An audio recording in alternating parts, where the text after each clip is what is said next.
Assalamualaikum warahmatullahi wabarakatuh. Perkenalkan, nama saya Cecep Sulaiman dari SDN 2 Parakan Manggu, CGP Angkatan 6, Kabupaten Pangandaran. Dengan fasilitator Ibu Indi Putri Subilastina dan pengajar praktik Ibu Karni Ayuningsih. Video ini merupakan rangkaian aksi nyata mundur 1.4 budaya politik yang telah saya laksanakan. Selamat menyaksikan.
Assalamualaikum warahmatullahi wabarakatuh. Kelas yang saya inginkan harus serius juga belajar, jangan bercanda dengan teman, jangan berbanyak bicara ketika guru menerangkan, jangan menjelekan teman, jangan melawan guru.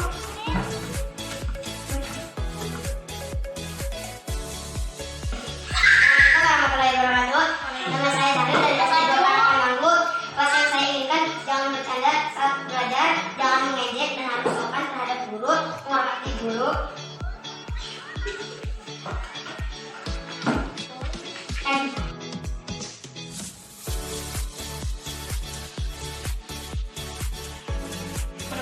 Waalaikumsalam. Kondisi kelas yang saya inginkan berjalan dengan disiplin, saling menghormati, saling menghargai, tidak main-main, juga belajar dan tidak terlalu.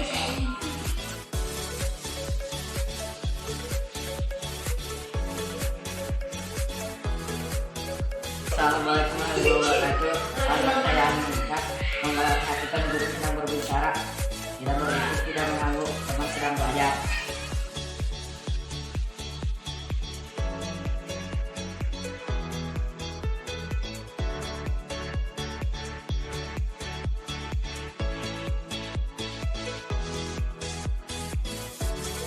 Kelas yang saya inginkan tidak berisik, disiplin, mendengarkan guru ketika menjalankan pelajaran, dan kelas yang saya tidak inginkan mengejek teman, bercanda.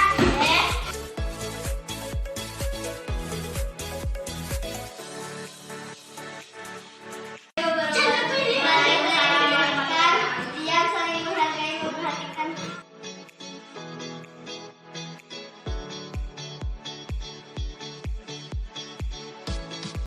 Hamdan wa syukran lillah, amma ba'du. Bapak Kepala Sekolah yang saya hormati, Bapak Ibu Guru SDN 2 Parakan Manggu yang saya hormati, pertama marilah kita panjatkan puji dan syukur kehadirat Allah Subhanahu wa taala. Alhamdulillah, pada kesempatan ini kita bisa berkumpul dalam kegiatan berbagi pengalaman tentang budaya positif modul 1.4. Kemudian salawat serta salam semoga tetap terlimpah curahkan pada junjungan kita Habibana wa Nabiyana Muhammad sallallahu alaihi wasallam, pada keluarganya, pada sahabatnya, dan kepada kita sekalian sebagai umatnya yang taat turut melaksanakan ajaran beliau dan berharap mendapatkan syafaat di yaumil akhir. Amin ya Allah ya rabbal alamin. Bapak Ibu sekalian yang saya hormati, pada kesempatan ini untuk memulai kegiatan ini, mari kita awali dengan membacakan basmalah bersama-sama. Bismillahirrahmanirrahim. Mudah-mudahan kegiatan ini berjalan dengan lancar. Untuk acara selanjutnya, sambutan dari Bapak Kepala Sekolah SDN 2 Parakan Manggu. Waktu dan tempat kami persilakan.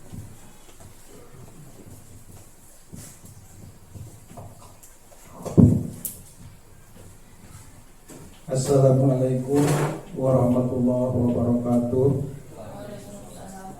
Bismillahirrahmanirrahim.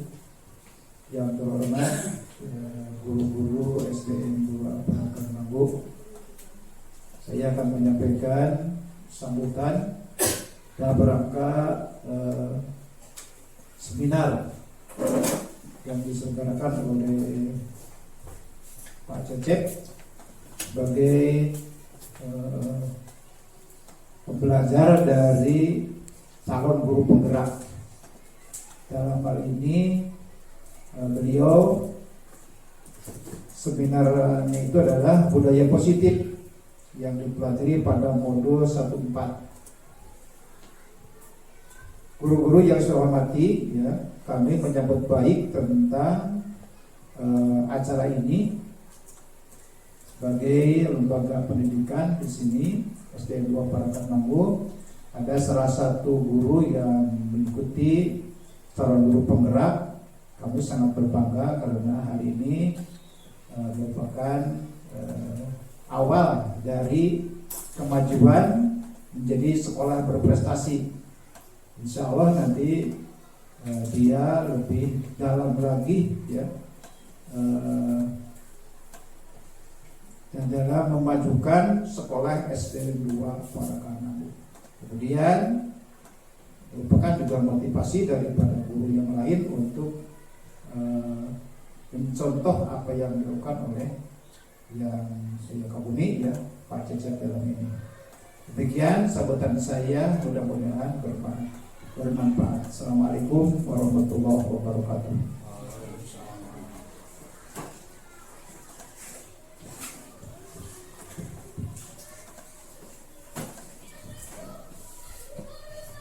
Atas nama hadirin kami mengucapkan terima kasih kepada Bapak Kepala Sekolah yang telah memberikan sambutan.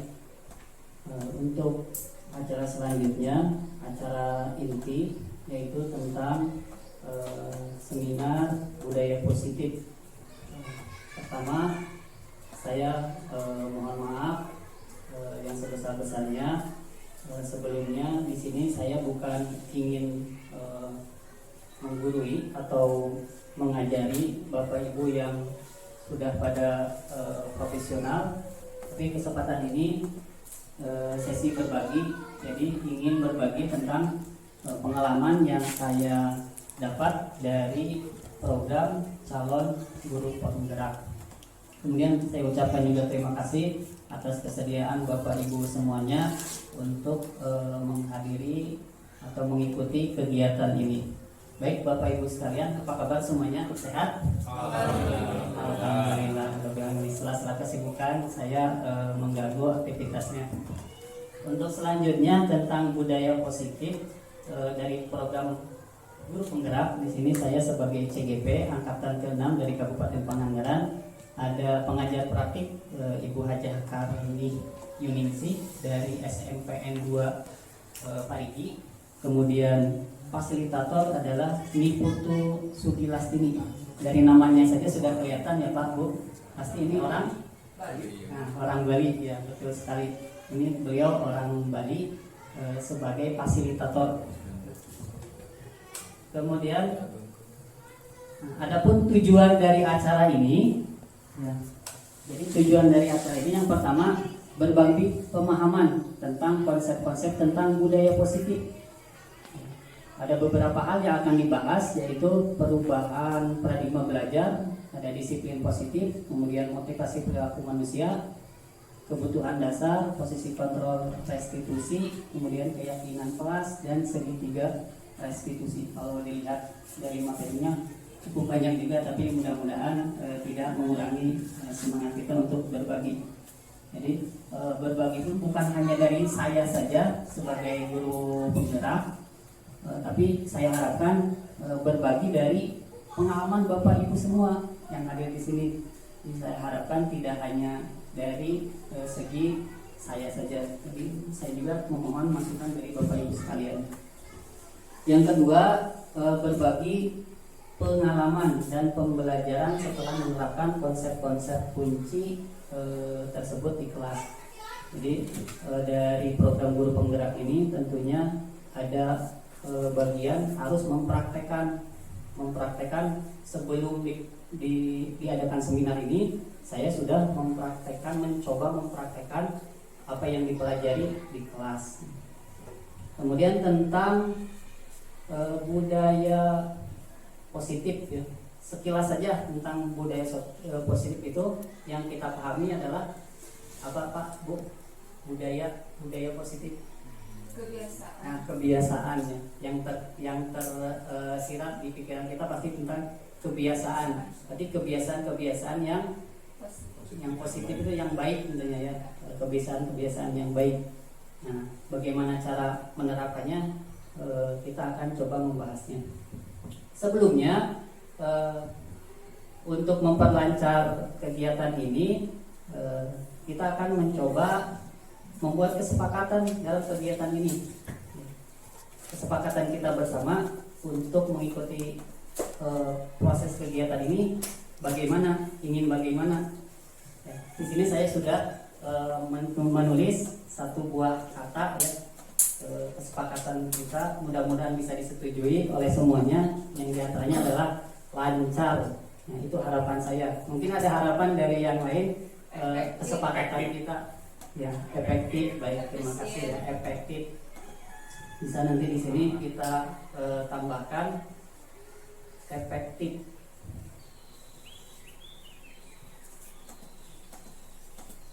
Mungkin yang lainnya bisa memberi masukan lagi. Efektif. Ada lagi Bapak Bu? Continue secara terus menerus ya Pak. Ini tidak berkelanjutan dari kegiatan ini, tentunya tidak hanya sampai di sini saja, tapi berlanjut kepada hal-hal yang berikutnya. Continue. Berkelanjutan sambil sama saja ya. Continue.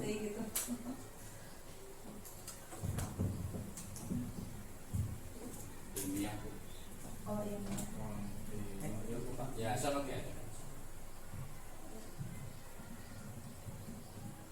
Bahasa Inggris mah ada agak ini ya, continue. Kemudian apakah bisa disepakati misalkan dalam proses kegiatan ini kita semua bahagia, bisa masuk mengikuti kegiatan ini dengan rasa bahagia, senang ya, seperti itu ya, bisa ya, bisa disepakati, senang ya, mengikuti kegiatan ini dengan senang hati, bahagia. Nah, sampai ada yang mendukung. Ada satu lagi Bu, mungkin yang lainnya. Efisien. Efisien.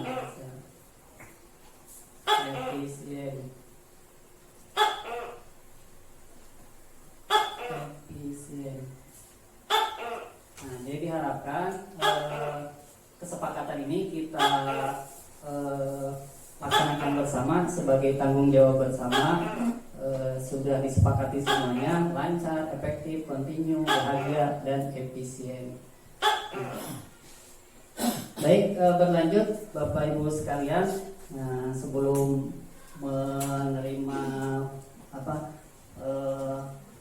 pengalaman yang saya rasakan, nah, kita akan coba dulu melatih konsentrasi ya dengan ice breaking, melatih fokus kita terhadap gambar berikut ini. Siap ya Pak Bu? Jadi permainannya adalah menyebutkan warna ya, menyebutkan warna. Jadi pengecornya tulisannya apa, warnanya apa. Jadi permainannya adalah menyebutkan warna. Seperti yang ini. Berarti jawabannya apa? Merah.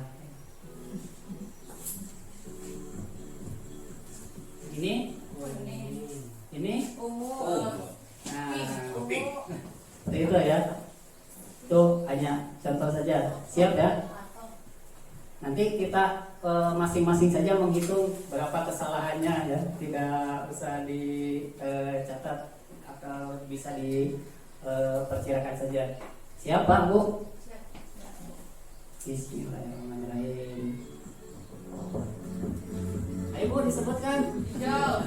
Ayo. Merah. Ayo. Kuning. Hijau. Kuning. Merah. Seperti itu ya. Itu kecepatannya agak cepat. Ini ada yang lebih cepat lagi. Siap Pak Bu, siap? Siap, konsentrasi. Bisa dimulai. Biru. Hijau. Ungu. Kuning. Biru. Merah. Hijau. Biru. Merah. Betul 100% tidak? Betul. Oh, ada yang 100%, ada yang keliru, ada. Ya, seperti itu ya. Mengetes konsentrasi namanya. Pak? Oh, masih slogan. Oke. Bikin lagi tidak lama. Kuning, hijau, ungu, merah, ungu, hijau, merah, biru, hijau, ungu, kuning, merah,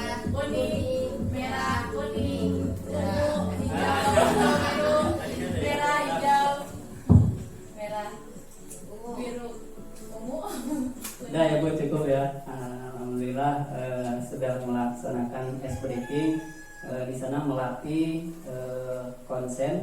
konsentrasi, jangan sampai terkecoh dengan tulisan. Yang jadi fokusnya adalah warna ya. Nah, baik Bapak Ibu sekalian, sekarang kita berlanjut ke sesi berbagi. Jadi di sini untuk menciptakan budaya positif di sini, yang pertama tentang perubahan paradigma belajar. Perubahan paradigma belajar ini tentunya berawal dari perubahan kurikulum. Nah, seperti yang kita pahami bersama, untuk saat ini di negara Kesatuan Republik Indonesia sedang mengalami beberapa perubahan kurikulum. Yang sekarang berlaku itu sebagian adalah kurikulum Merdeka ya, yang termasuk sekolah kita sudah mulai melaksanakan. Nah, kemudian sebelum kurikulum Merdeka itu ada kurikulum 2013 ya. Kemudian ada kurikulum KTSP ya. Kurikulum KTSP itu tahun 2006 ya. 2006. Nah, kurikulum KTSP, kurikulum tingkat satuan pendidikan. Kemudian yang sebelumnya itu kurikulum KBK, kurikulum berbasis kompetensi ya, itu sekitar tahun 2003 kalau tidak salah ya, 2003. Bahkan sebelum ini ada kurikulum 97, kemudian 75 ya. 76 ya, 86 ya, beberapa kali di negara kita melakukan revisi perubahan. Yang tentunya untuk Bapak yang telah mengampu bertahun-tahun masa kerja, telah mengalami berbagai macam kurikulum. Kemudian berikutnya, nah dari perubahan paradigma kurikulum ini tentunya bakal merubah perubahan paradigma belajar. Jadi adanya perubahan kurikulum itu akan mempengaruhi terhadap paradigma belajar. Belajarnya pun jadi berubah karena landasan teorinya juga berubah. Dulu kita pernah mempelajari berbagai macam teori ya ketika di perkuliahan. Teori belajar itu ada teori apa saja Pak Bu?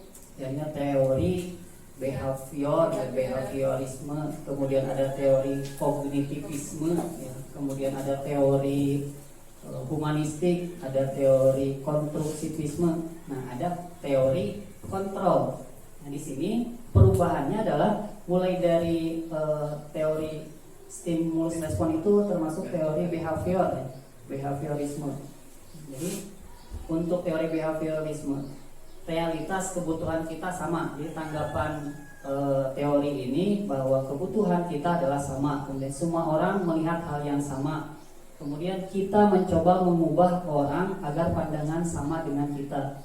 Orang bisa mengontrol saya dan saya bisa mengontrol orang lain. Nah itu paradigma dari stimulus respon. Adapun hubungannya dengan kurikulum Merdeka itu lebih ke teori kontrol, di mana teori kontrol ini pandangannya adalah realitas kebutuhan kita berbeda. Kemudian setiap orang memiliki gambaran yang berbeda.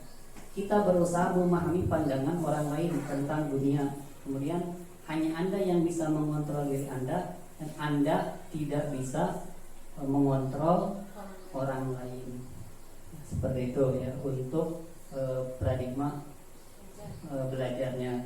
Nah untuk berikutnya, tadi karena kita membahas tentang budaya positif, di mana budaya positif itu kan perwujudan dari nilai-nilai keyakinan universal yang diterapkan di sekolah. Nah kemudian salah satu caranya untuk mencapai budaya positif ini adalah dengan disiplin positif ya. Seperti yang tadi diutarakan ketika upacara, bahwa kita oleh pembina upacara kita harus meningkatkan kedisiplinan. Kemudian oleh himbauan dari Bapak Kepala Sekolah kita meningkatkan kedisiplinan. Tentunya disiplin di sini adalah disiplin yang positif, yang baik. Sebagaimana Ki Hajar Dewantara mengatakan bahwa Di mana ada kemerdekaan, disitulah harus ada disiplin yang kuat. Nah, maksud disiplin yang kuat di sini adalah disiplin yang benar-benar berdasarkan atas motivasi intrinsik, motivasi dari diri, dari dalam diri masing-masing peserta didik. Jadi peserta didik itu melaksanakan belajarnya itu bukan karena dorongan dari orang lain, tapi yang lebih baik itu dorongan dari keinginan diri sendiri. Nah, kemudian di sini bahwa motivasi yang harus dilaksanakan itu adalah motivasi intrinsik. Tentunya ada kesepakatan bersama yang akan dituju. Seperti halnya di dalam kurikulum Merdeka, bahwa program pemerintah ini melaksanakan program profil pelajar Pancasila, ya, pelajar Pancasila, profil pelajar Pancasila. Nah, itu merupakan ada nilai-nilai universal yang diinginkan oleh pemerintah itu. Siswa-siswi itu memiliki karakter itu, memiliki nilai itu. Nilainya itu kan 5 itu ada berapa Pak Bu? Ada 6 ya, ada 6 profil pelajar Pancasila. Yang pertama, beriman dan bertakwa kepada Tuhan Yang Maha Esa, berakhlak mulia 1. Kemudian bernalar kritis, keanekaragaman global, kemudian mandiri, gotong royong, dan kreatif. Nah, itu yang diharapkan oleh pemerintah. Siswa-siswi kita itu memiliki karakter seperti itu, memiliki nilai seperti itu. Nah, untuk mencapai karakter tersebut diperlukan motivasi. Maka kita bahas tentang motivasi berperilaku, motivasi perilaku manusia. Di sini ada beberapa pertanyaan. Ya, mungkin ada rekan-rekan yang ingin berpendapat, mencoba untuk menjelaskan tentang pertanyaan di sini. Ini kaitannya dengan motivasi, dorongan perilaku. Bagaimana kita berperilaku? Kemudian, mengapa kita melakukan segala sesuatu? Apakah kita melakukan sesuatu karena adanya dorongan dari lingkungan atau ada dorongan yang lain? Kita coba satu persatu. Ini sebenarnya lebih ke pandangan masing-masing ya, tidak bisa disamakan. Tentunya bagaimana kita berperilaku, ya, perilaku kita beda-beda, tapi tentunya ada kesamaan. Ya, kesamaan misalkan dalam tujuan, misalkan ingin sekolah kita ini memiliki budaya yang baik, budaya yang positif, ya, seperti itu. Mengapa kita melakukan segala sesuatu? Kira-kira bagaimana Pak Bu?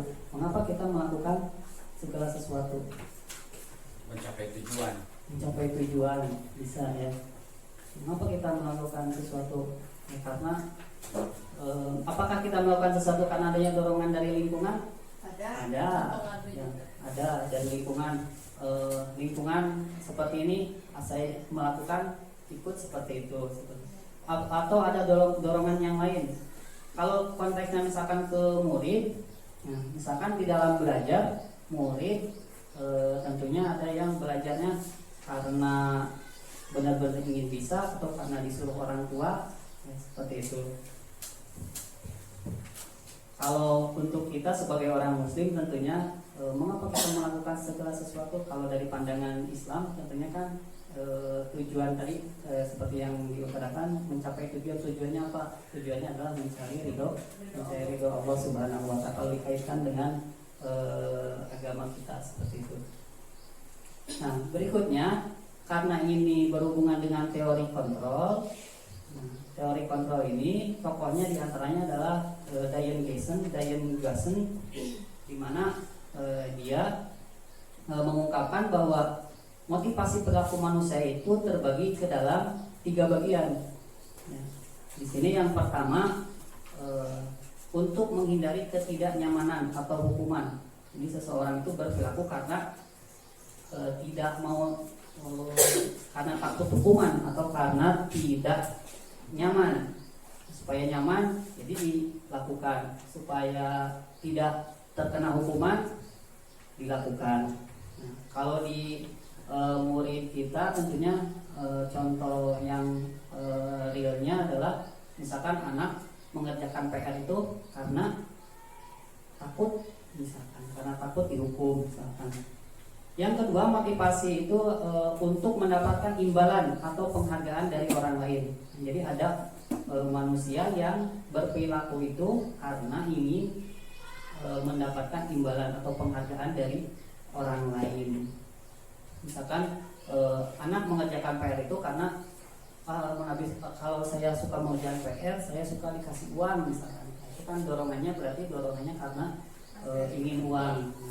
Yang ketiga, untuk menjadi orang yang mereka inginkan dan menghargai nilai diri sendiri dengan nilai-nilai yang mereka percaya. Untuk yang ketiga ini dorongannya itu dari diri sendiri, intrinsik. Kalau yang tadi yang 1 dan 2 itu motivasi dari luar, ya, motivasi dari luar, takut hukuman, ketidaknyamanan, atau ingin penghargaan dari orang lain. Nah, untuk yang ketiga ini menjadi orang yang mereka inginkan dan menghargai diri sendiri. Ini yang diharapkan oleh kita semua sebagai pendidik. Siswa-siswi kita ini berperilaku di keseharian, terutama di sekolah itu, memang yang mereka inginkan untuk menghargainya sendiri. Nah, di sini perlunya kita membimbing, mengarahkan, karena kan yang mereka inginkan. Kalau yang mereka inginkan tentunya masih umum, masih global. Nah, bisa salah, bisa benar. Nah, di sini fungsi kita sebagai mendidik, ya, sebagai guru untuk mendidik, mengontrol supaya bagaimana siswa itu berperilaku dengan baik, dengan nilai-nilai yang mereka percaya. Tentunya kalau nilai-nilai yang mereka percaya, nilai-nilai yang baik.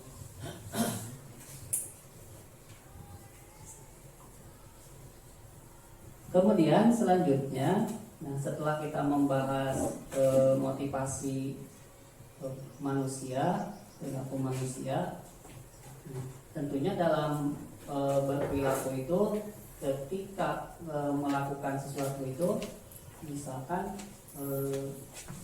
takut hukuman atau misalkan dari dorongan orang lain, nah, biasanya adanya pelanggaran-pelanggaran atau tidak kedisiplinannya tidak terlaksanakan. Nah, di sini yang akan kita bahas selanjutnya adalah tentang hukuman, konsekuensi, kemudian restitusi. Jadi kalau hukuman itu sifatnya seperti ini, ya. Ada hukuman, ada konsekuensi, ada restitusi. Mungkin kalau hukuman itu sering kita dengar, ya. Konsekuensi juga dengar sering, ya. Kemudian kalau yang restitusi, Bapak Ibu sudah memahami atau sudah mendengar restitusi? Ada yang sudah mungkin? Bu Sri, restitusi. Nah, restitusi ini merupakan pendekatan untuk menciptakan budaya positif. Pendekatan untuk menciptakan budaya positif, di mana restitusi ini proses menciptakan kondisi bagi murid untuk memperbaiki kesalahan. Jadi ketika anak yang melanggar kedisiplinan, yang melanggar aturan yang telah disepakati atau aturan yang telah ditetapkan oleh sekolah, kan bisa melalui hukuman, bisa melalui disiplin. Disiplin ini terbagi dua, ada konsekuensi, ada restitusi. Kalau restitusi ini menciptakan kondisi bagi murid untuk memperbaiki kesalahan, bukan menebus kesalahan, memperbaiki kesalahan. Ketika anak melanggar, harus bagaimana memperbaikinya. Kalau hukuman sifatnya sesuatu yang menyakitkan, harus terjadi. Kemudian tidak nyaman untuk anak untuk jangka waktu panjang. Kemudian sistem tidak akan berjalan bila murid tidak takut. Ya. Kalau murid takut tentunya akan berjalan, tapi kalau murid tidak takut biasanya suka ada perlawanan. Kemudian modenya paksaan. Kemudian berikutnya peraturannya adalah titik-titik, kamu harus titik-titik, itu berupa hukuman. Kalau konsekuensi, sesuatu harus terjadi, tidak nyaman kepada murid untuk jangka pendek ya. Anak untuk jangka waktu pendek. Kemudian memerlukan monitoring dan supervisi terus menerus. Kalau konsekuensi itu dipantau terus kegiatan-kegiatan siswa. Kemudian stimulus respon, ketika berbuat salah ditindak ya. Kemudian apa peraturannya, mampukah kamu melakukannya, akhirnya terima kasih, seperti itu kalau konsekuensi. Tapi kalau di restitusi itu merupakan pilihan. Kemudian menguatkan untuk murid dalam jangka waktu panjang. Perbedaan dari hukuman, kalau di hukuman yang jangka waktu panjangnya ketidaknyamanan, kalau restitusi menguatkan. Kemudian murid belajar bertanggung jawab untuk perilakunya.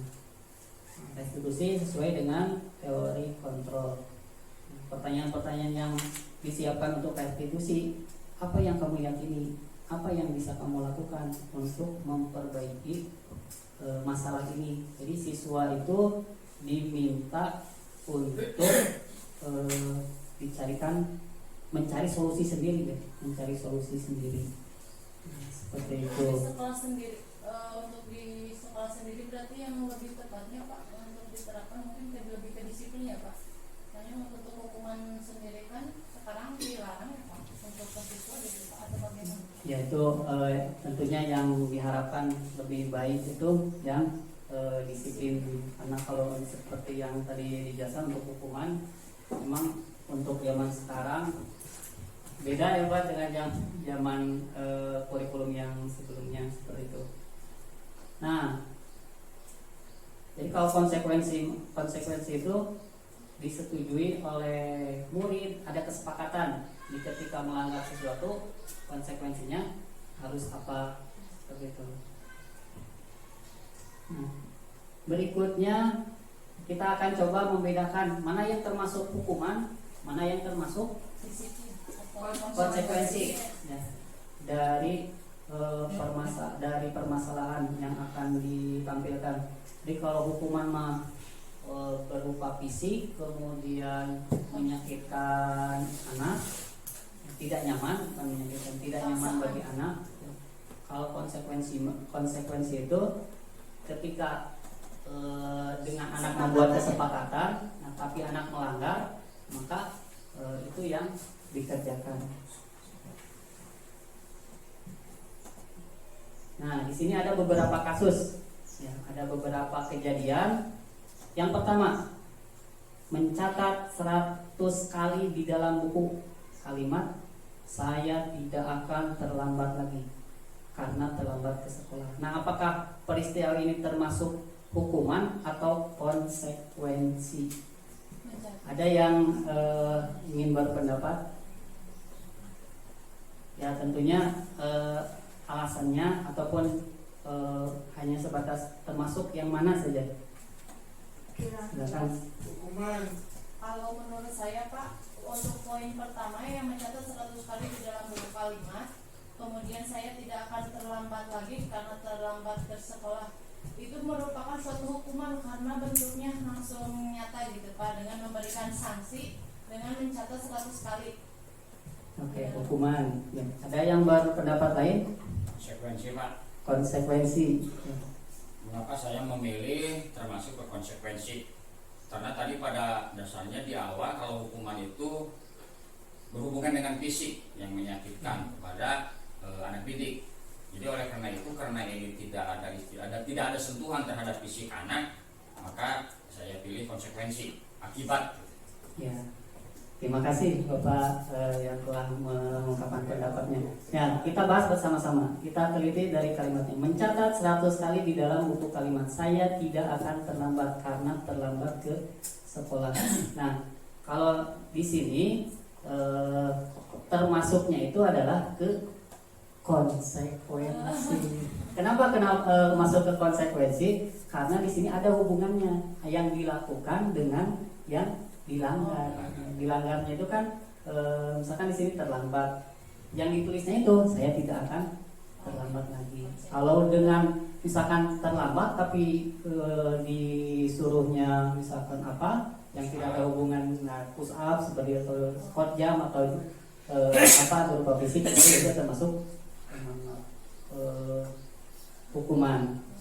Yang kedua, membersihkan tumpahan air di meja tulis karena tersenggol pada saat belajar. Konsekuensi. Masuk ke mana? Termasuk Itu kan bukan suatu tadi ya.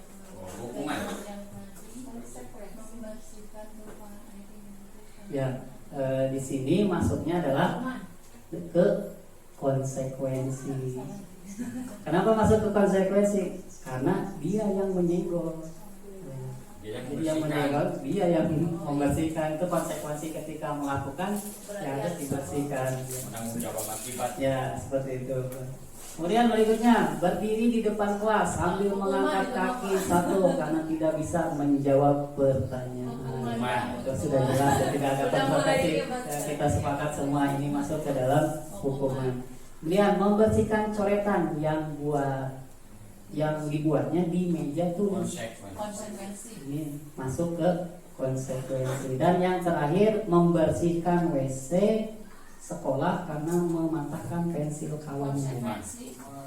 Nah, ini ada dua perbedaan. Ada yang berpendapat konsekuensi, ada yang berpendapat hukuman. Bisa Hukuman. membersihkan kata. Di sini masuknya ke hukuman. Kenapa hukuman? Karena tidak ada hubungannya ketika Anda mematahkan pensil harus membersihkan WC. Kalau konsekuensinya berarti apa, Pak, Bu? Kalau ketika mematahkan pensil kawannya Menggantinya. Salah satunya. menggantinya atau meminta maaf atau bagaimana yang berhubungan dengan pensil tersebut. Nah, itu Bapak Ibu sekalian tentang hukuman dan konsekuensi. Nanti yang kita akan membahas tentang restitusi. Kalau ini hanya baru sampai ke konsekuensi. Nah, berikutnya dari yang telah kita bahas yaitu tentang hukuman, konsekuensi dan restitusi, kita beralih ke 5 kebutuhan dasar manusia. 5 kebutuhan dasar manusia. Di sini ada sebuah kasus.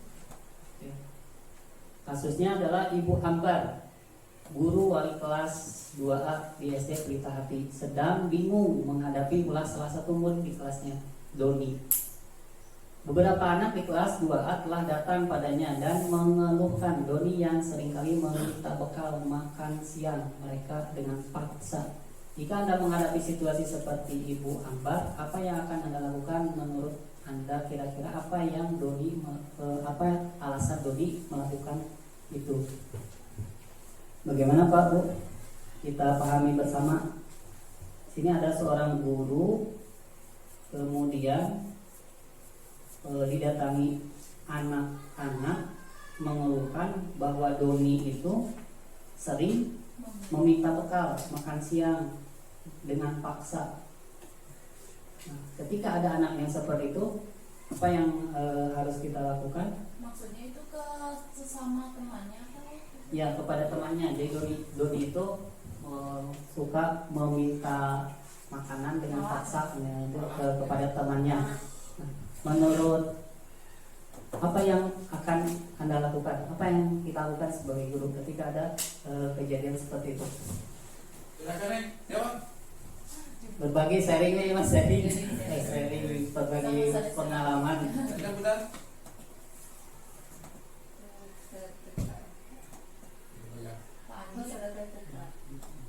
Ya tentunya kita akan kalau menurut saya ya Pak, ketika kita menghadapi salah satu murid yang berperilaku seperti itu, maka untuk terlebih dahulu kita melakukan pendekatan terlebih dahulu kepada saudara Doni ya. Kemudian mungkin kita bisa menanyakan apa alasannya gitu. Sampai dia mungkin kan dia punya alasan tersendiri gitu Pak. Bisa Iya. saja mungkin di rumahnya dia belum nggak dikasih makan atau nggak dikasih jatah uang jajan atau bagaimana. Mungkin untuk hal pertama yang bisa kita lakukan adalah melakukan pendekatan kepada saudara dan itu Ya, sendiri. terima kasih Ibu Sri yang telah memberikan tanggapan terhadap kasus yang ada di sini. Ya, betul sekali ya. Jadi yang dilakukan itu adalah yang pertama melakukan pendekatan, kemudian yang kedua menanyakan alasan. Nah, terus menurut Anda, menurut kita kira-kira alasan Doni itu apa? Nah, tadi kan sudah Ya, ada bisa dua saja alasannya mungkin karena tidak diberi makan. Nah, tentunya ini berhubungan dengan kebutuhan dasar manusia. Ya, berhubungan dengan kebutuhan dasar manusia. Doni tidak mungkin serta merta memalak meminta kepada temannya dengan paksa kalau tanpa ada alasan. Jadi berhubungan dengan 5 kebutuhan dasar. Menurut teori kontrol juga di sini ada 5 kebutuhan dasar manusia. Jadi seluruh tindakan manusia itu memiliki tujuan tertentu. Semua yang kita lakukan adalah usaha terbaik kita untuk mendapatkan apa yang kita inginkan. Ketika kita mendapatkan apa yang kita inginkan, sebetulnya saat itu kita sedang memenuhi kebutuhan dasar kita. Apa saja kebutuhan dasar itu? Di sini yang pertama, kalau dulu itu kan biasanya kita mengenal kebutuhan primer,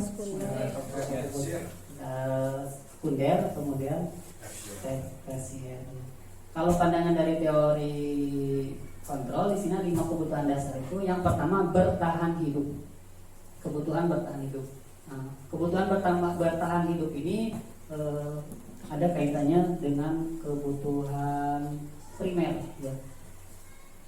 Tentang kebutuhan primer, dimana kebutuhan primer itu kan mencakup misalkan kesehatan, ya, kebutuhan pokok kesehatan, kemudian rumah, makanan. Jadi kalau kita analisis tadi kasusnya itu pasti berhubungan dengan motivasi atau kebutuhan dasar Doni itu adalah bertahan hidup karena dia lapar, kemudian merebut atau meminta makanan kepada orang lain. Kebutuhan yang kedua di sini adalah penguasaan. Ya, penguasaan. Kalau yang pertama itu bersifatnya fisiologis, tadi bersifat materi. Kalau yang keempat sisanya itu kebutuhan psikologis. Yang pertama, yang kedua penguasaan. Jadi berhubungan dengan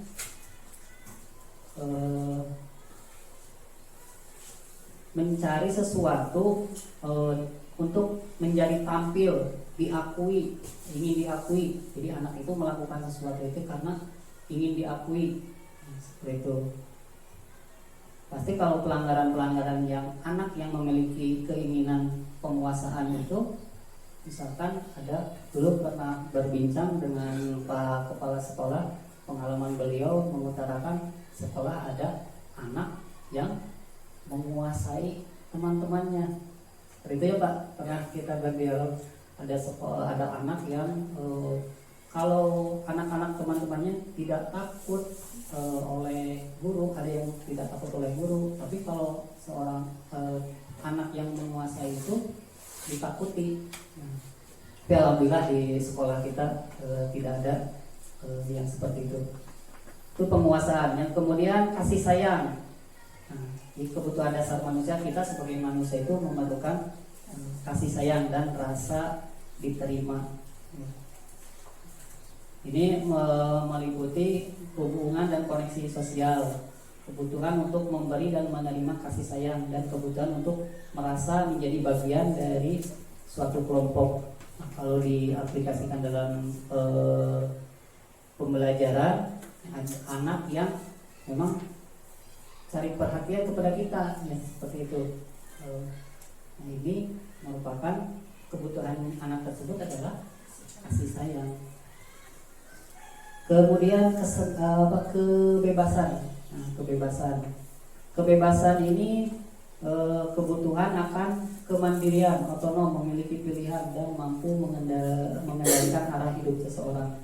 Jadi untuk kebebasan ini jadi mendorong anak untuk berperilaku ingin sendiri ingin sendiri gitu Bu, sepenuh hatinya keinginan sendiri seperti itu ya, tidak mau mendengarkan orang lain ya, seperti itu. Inginnya bebas, tidak tertekan, tidak pengaruh orang lain. Dan yang terakhir adalah kesenangan. Jadi ada manusia yang kebutuhan dasarnya itu adalah kesenangan. Nah, kesenangan ini dapat diperoleh misalkan dari bermain atau dengan tertawa, ya seperti yang akan kita laksanakan rencana tadi ya, kita bersilaturahmi juga kita mencari kesenangan, kebahagiaan ya, dengan cara bersilaturahmi di tempat, di suasana yang baru ya, seperti itu. Begitupun anak ketika di kelas, anak pun memiliki kebutuhan berupa kesenangan seperti itu. Nah itu Bapak Ibu sekalian tentang 5 kebutuhan dasar manusia. Nah, untuk selanjutnya kita berlanjut ke posisi kontrol seorang guru. Jadi bagaimana kita memposisikan diri kita ketika ada permasalahan, ketika ada pelanggaran-pelanggaran di peserta didik yang kita temui. Di sini ada video ya, video mengenai 5 posisi kontrol.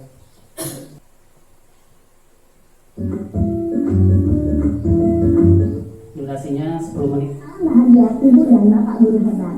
Dalam penerapan disiplin positif restitusi, salah satu program yang dikembangkan adalah 5 posisi kontrol. 5 posisi kontrol dalam restitusi adalah proses perjalanan seorang pendidik agar dapat mengenali dirinya. Pada video kali ini, kita akan membahas malah sekali menjadi anak. Dasar pemalas.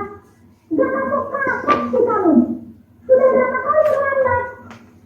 Sana, kamu beli lapangan basket 2 kali. Kenapa saya harus beli lapangan basket, Bu? Kenapa? Kamu lawan Ibu.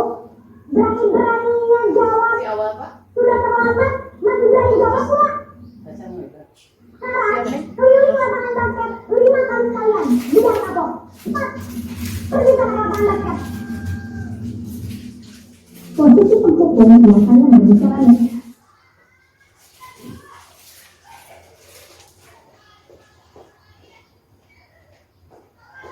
dengan nada tinggi, menghadap, menunduk-nunduk, menyakiti, dan menunduk. Hukuman bisa berupa fisik maupun psikis. Ibu dan Bapak Guru hebat. Dampak yang terjadi pada guru ketika guru berada pada posisi penghukum adalah guru cenderung akan memberontak, bahkan menyerang.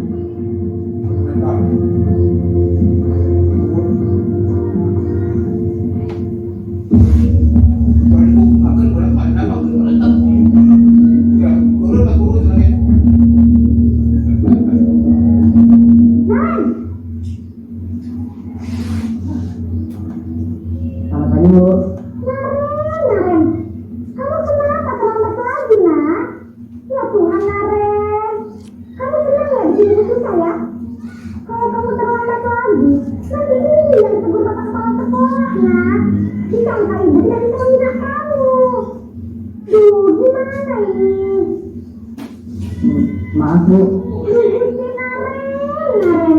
Kamu suka ya kalau Ibu tegur bapak kepala sekolah? Terus, sekarang Ibu harus tulis apa yang Ibu absen? Ini kamu sudah sering terlambat loh. Ibu harus apa coba? Maaf Bu. Maaf sekali. Ya sudah, lain kali jangan ikut-ikutan lagi anak ya. Ibu tidak akan kuat lagi kalau kamu begini terus. Bisa jantungan kalau Ibu tegur bapak kepala sekolah. Ada cepat, sekolah. Maaf ya Bu. Maaf sekali. Posisi pembuat rasa bersalah berbicara dengan nada tenang, cenderung mundur. Namun kata-kata yang dibicarakan membuat murid merasa menjadi orang yang gagal, memandang buruk dirinya sendiri, merasa tidak berharga, dan tidak sanggup membahagiakan posisi pembuat rasa bersalah, Yun akan menganggap dirinya yang bersalah dan ia akan menyimpan emosi negatif tersebut di dalam dirinya.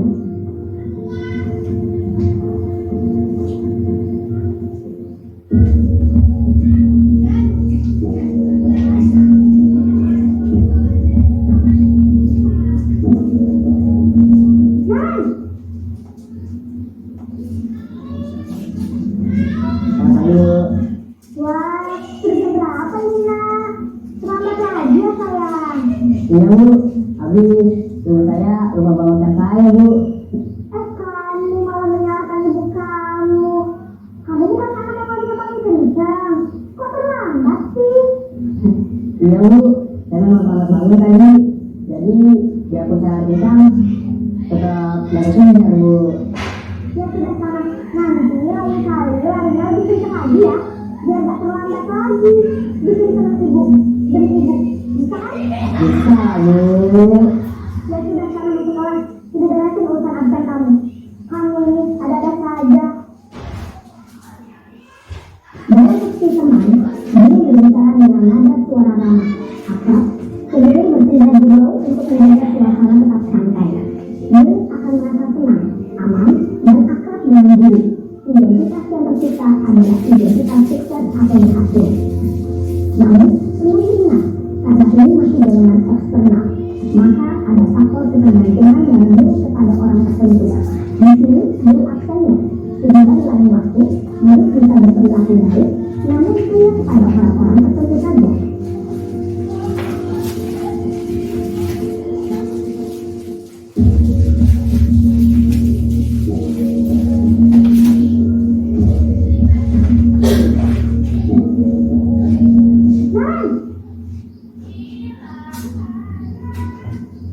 Selamat pagi bu. Naen, apa peraturan sekolah kita tentang jam berapa kita harus masuk sekolah, nak? Kita harus di sekolah jam 7 bu.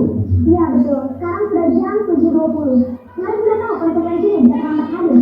Paham bu, saya harus tinggal kelas pas jam istirahat selama 20 menit. Ya benar, konsekuensinya demikian. Jadi nanti jam 9.30 pas istirahat, kamu harus tinggal di kelas, kerjakan tugas tambahan untuk ketertinggalan kamu, ya. Baik bu. Posisi pemantau namanya kali penghitungan atau data untuk mengontrol murid.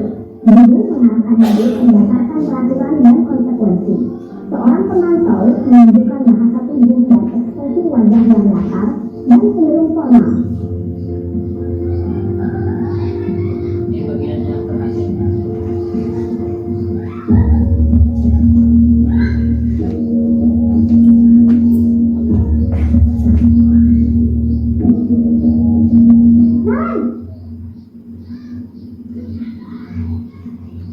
Selamat pagi bu. Selamat pagi Naren. Maaf bu, saya terlambat. Iya, sekolah masuknya jam 7, sekarang sudah jam 7.20. Jadi sekarang bagaimana ya Naren? Maaf bu, saya lupa soal saya semalam. Baiklah, menurut kamu, keyakinan sekolah yang mana yang perlu kamu tingkatkan? Menghargai diri sendiri dan orang lainnya bu. Setuju. Jadi, apakah Naren meyakini prinsip saling menghormati tersebut? Iya bu, saya meyakininya. Apakah Naren bersedia memperbaiki masalah keterlambatan ini? Bisa juga bu. Bagaimana kamu akan memperbaiki masalah keterlambatan ini? Saya akan membantu tinggal lupa mental alam saya bu. Baik, kalau Naren lupa minta alarm di rumah, ada orang yang kira-kira bisa bantu mengingatkan tidak? Ada bu, kakak saya, Kak Emma. Ada lagi selain Kak Emma? Selain Kak Emma, ada ibu saya. Baik, jadi yang mengingatkan Naren adalah Kak Emma dan ibu kamu ya? Kira-kira akan mulai ke alarm kapan Naren? Setelah akan sudah saya lakukan. Baik, jadi Naren akan setel alarm untuk bangun besok pagi dan akan diingatkan oleh kakak dan ibunda Naren ya. Ada lagi yang mungkin perlu dilakukan Naren? Agar tidak terlambat bangun lagi. Tidak ada bu. Baik Naren, terima kasih untuk kerjasama kamu. Sekarang kamu perlu kembali ke kelas untuk belajar. Baik bu, terima kasih. Posisi manajer adalah posisi kontrol yang disarankan untuk membimbing murid yang memiliki sikap berpikir yang positif, yaitu murid yang mandiri, bertanggung jawab, dan dapat memecahkan masalah. Tujuan dari posisi ini adalah agar murid dapat berefleksi atas tindakannya. Guru akan merangkul memberikan pertanyaan-pertanyaan bermakna, sehingga membuat murid dapat belajar dari kesalahannya dan mencari sebuah solusi untuk menyelesaikannya. Ibu dan bapak guru hebat, setelah mengamati adegan kelima posisi kontrol tadi, kira-kira posisi mana yang paling ideal? Posisi mana yang dapat memegang motivasi untuk murid? Ya, tentu posisi manajer. Posisi ini memang posisi ideal yang ingin dituju setiap pendidik. Pada posisi inilah, guru dapat menerapkan disiplin positif yang berpihak pada murid, yang memerdekakan murid. Perjalanan seorang pendidik tentunya tidak mudah untuk sampai pada posisi seorang manajer. Namun, tujuan kita pasti, yaitu menciptakan murid-murid yang mandiri, merdeka, dan bertanggung jawab. Semoga penyelenggaraan 5 posisi kontrol yang telah diperlihatkan ini dapat menjadi ajar refleksi bagi kita semua, agar dapat terus mengasah dan menerapkan disiplin positif yang memerdekakan diri. Mari terus berlatih dan bersemangat. Selamat menerapkan. Salam dan bahagia, Ibu dan Bapak Guru hebat. Baik, Bapak Ibu sekalian, itu video terkait restitusi 5 posisi kontrol. Ya, ketika saya melihat video ini, pengalaman pribadi, jadi memberikan gambaran sekaligus teguran juga kepada saya pribadi, karena pengalaman ketika melihat pelanggaran-pelanggaran yang dilakukan anak, rasanya itu paling langsung ke posisi yang pertama gitu, belum apa-apa langsung posisi pertama. Itu secara pribadi saya. Ternyata di sini ada pilihan-pilihan lain memposisikan kita sebagai pendidik, ya. Jadi 5 posisi kontrol tersebut tadi ada yang apa saja? Penghukum, kemudian pembuat merasa bersalah, kemudian ada yang ketiga itu teman, posisi menjadi teman, kemudian posisi pemantau, dan yang terakhir posisi manajer. Ya, tentunya yang diharapkan kita berusaha menjadi posisi manajer, walaupun dalam keseharian saya pun berusaha seperti itu, ya, terhadap permasalahan yang saya hadapi di kelas. Seperti itu Bapak Ibu sekalian, mudah-mudahan ada manfaatnya demi perubahan untuk sekolah kita. Untuk selanjutnya, nah bagaimana sih cara memposisikan kita sebagai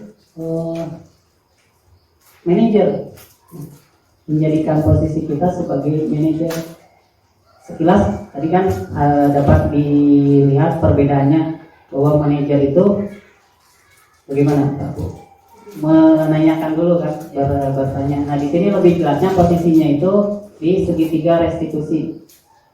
Nah di posisi segitiga restitusi ini menjelaskan bagaimana kita, proses kita menjadi seorang manajer. Jadi ada 3 tahapan ketika posisi manajer. Yang pertama menstabilkan identitas, yang kedua validasi tindakan yang salah, kemudian menanyakan keyakinan. Jadi ketika ada permasalahan anak yang melanggar kedisiplinan, yang pertama itu menstabilkan identitas. Pertanyaan-pertanyaan yang biasa digunakan untuk menstabilkan identitas itu diantaranya pernyataan dari seorang guru, setiap orang pasti pernah melakukan kesalahan. Jadi ketika anak berbuat salah itu tidak langsung dijudge, tidak langsung dihukum, tapi menyetabilkan dulu identitasnya. Tadi kan tujuan restitusi itu ingin mengembalikan, menyetabilkan, menciptakan kondisi sehingga anak itu menebus kesalahannya dan memperbaikinya. Nah, kalau sudah stabil identitasnya, maka validasi tindakan yang salah.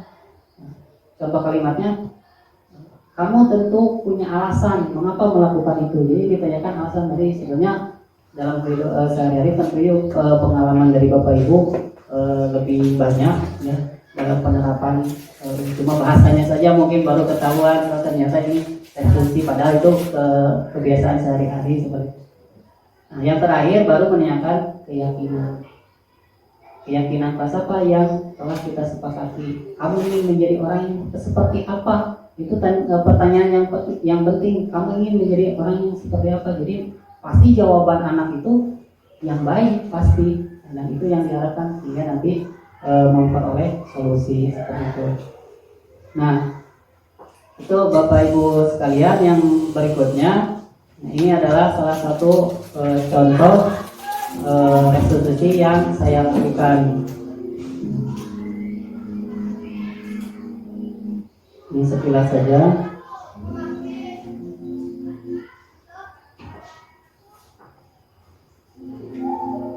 Tidak bisa dipercepat kalau kita coba di sini untuk bisa dipercepat. Ini sudah dimasukkan ke YouTube kan, anak antusias sudah. Wah, saya masuk YouTube.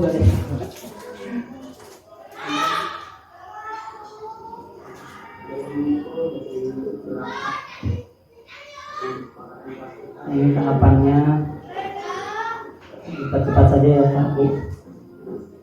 Ini kasus yang kedua tentang anak yang tidak membawa sarung, kemudian ditanyakan alasannya, kemudian terakhir solusi yang diharapkan.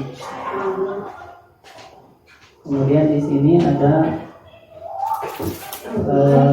tanggapan.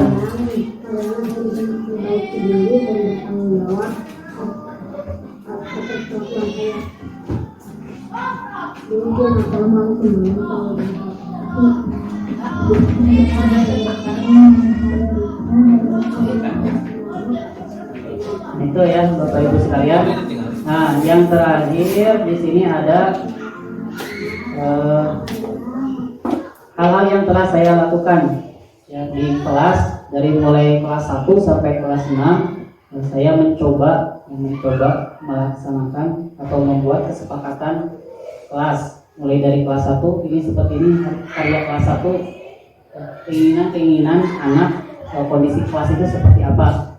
Nah, tiap orang satu lembar ini, kemudian ini kesepakatan kelas 2, ini kesepakatan kelas 3, kemudian kelas 4, kelas 5, dan kelas 6. Nah, saya berupaya tentunya untuk menciptakan budaya positif. Mudah-mudahan bisa terlaksana walaupun belum seluruhnya, masih banyak kekurangan yang saya lakukan juga, dengan harapan kita bisa menciptakan budaya positif.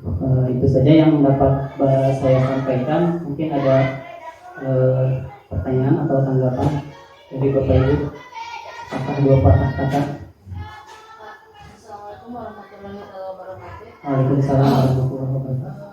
Mohon izin bertanya ya Pak, perkenalkan saya Siwanduni, guru kelas 1 SDN 2 Paragon. Setelah menyaksikan pemaparan yang tadi Bapak paparkan, ada pertanyaan ya Pak dari saya, bagaimana langkah-langkah atau upaya untuk menerapkan budaya positif di sekolah kita gitu Pak.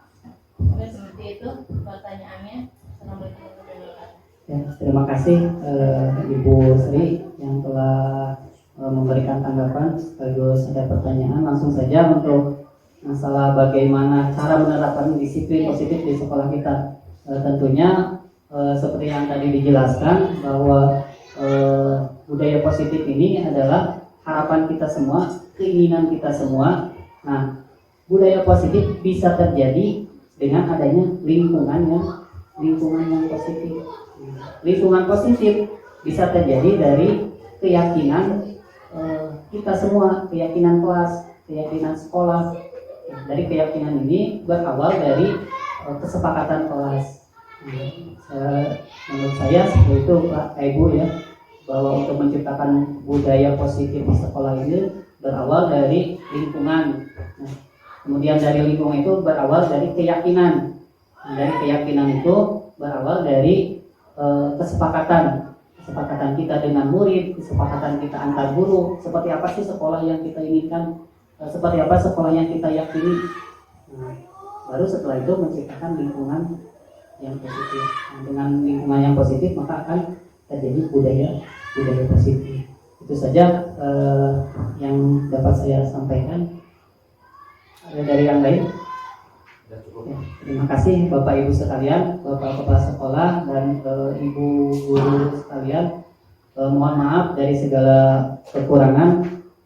Tentunya harapan kita menciptakan budaya positif di SDN 2 Parakan Manggu. Baik, akhirul kalam. Assalamualaikum warahmatullahi wabarakatuh.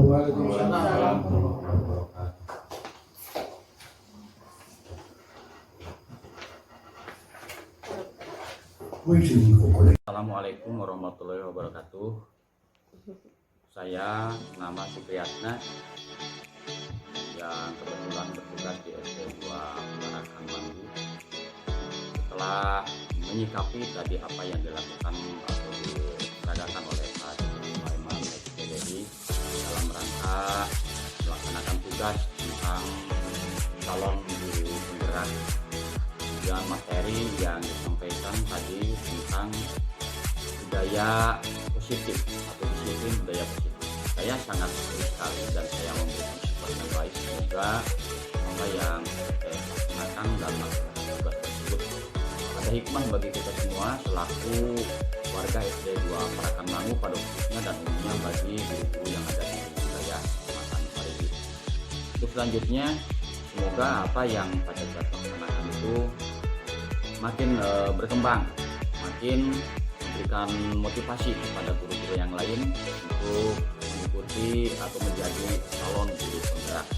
Dan kita doakan semoga Pak Sulaiman SPDI dalam melaksanakan tugasnya diberikan kekuatan, ketabahan, dan kesehatan sehingga dapat melaksanakan tugas dengan sebaik-baiknya selamanya ada dalam lindungan Tuhan Yang Maha Kuasa. Sekian yang saya sampaikan. Sekali lagi saya sangat memberikan dorongan, memberikan motivasi dan memberikan tanggapan yang baik, yang positif. Sekali lagi semoga ada sukses untuk selamanya. Amin. Assalamualaikum warahmatullahi wabarakatuh. Warahmatullahi wabarakatuh. Nama saya Andila, kelas 5 dari SDN 2 Parakan Manggu. Tanggapan saya terhadap pembuatan keyakinan kelas bersama Pak Cecep menyenangkan karena kelas menjadi tertib. Demikian, wassalamualaikum warahmatullahi wabarakatuh.